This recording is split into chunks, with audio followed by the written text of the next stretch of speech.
Hola, mi nombre es Unem Saraí Barrios Monribot y estudio la licenciatura en Ciencias de la Comunicación en la Facultad de Ciencias Políticas y Sociales de la UNAM. Esta es una actividad para la materia de Periodismo y Lenguaje Narrativo impartida por la profesora Josefina Garay Torillo. El tema es Narratología y Narrador. Actividad: el modelo de Genet. Comenzamos. El modelo de Genet. Gerard Genet nació en París el 7 de junio de 1930 y falleció el 11 de mayo de 2018. Fue un escritor crítico y teórico literario francés, uno de los creadores de la narratología, del tema que vamos a hablar en esta ocasión. Para esto vamos a empezar. ¿Qué es el relato? La relación verbo-relato. Genet explicaba que esto se componía de tres partes. La primera, el relato o discurso narrativo, es el enunciado narrativo, oral o escrito, que relata un acontecimiento o serie de acontecimientos.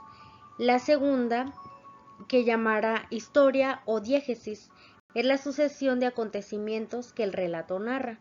Y la tercera, que llamara narración o enunciación, es el acto de narrar tomado en sí mismo. Para esto vamos a pasar al punto de tiempo, modo y voz.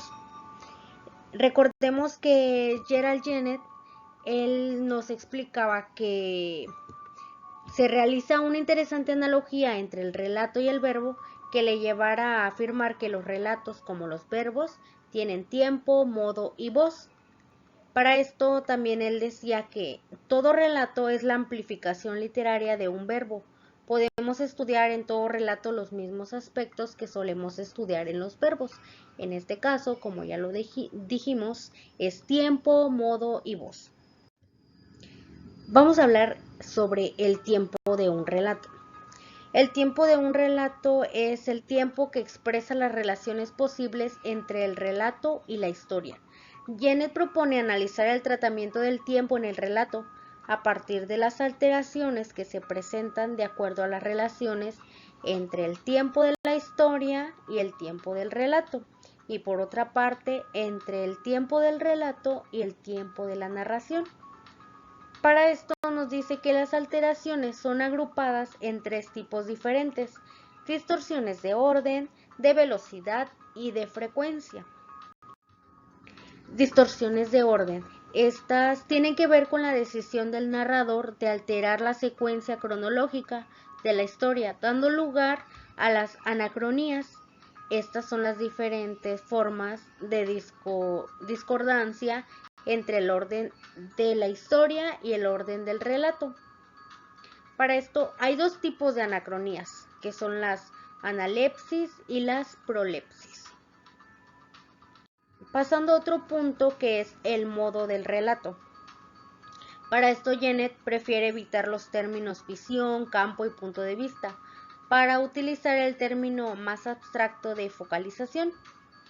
Para eso nos decía que el relato hay varios puntos, como es el relato no focalizado o de focalización cero, que es el relato clásico, el relato de focalización interna y focalización externa.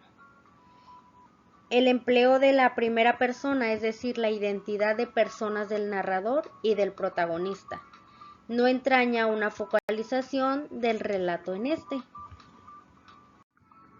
La voz del relato.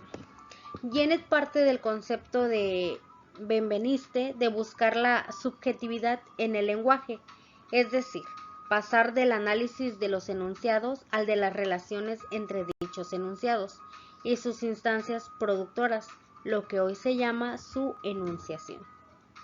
Genet introduce tres categorías que se relacionan con la voz, que es el tiempo de la narración, los niveles narrativos y la persona. Para esto recordemos que la voz es uno de los verbos del relato.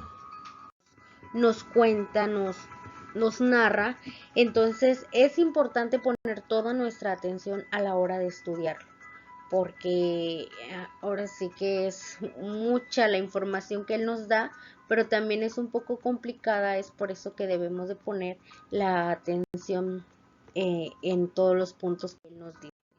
Pues bueno, gracias, esto ha sido todo, esperando que esta corta presentación, este resumen haya servido de algo y pueda pues ayudarles. Gracias, fue un gusto poder presentarles este trabajo.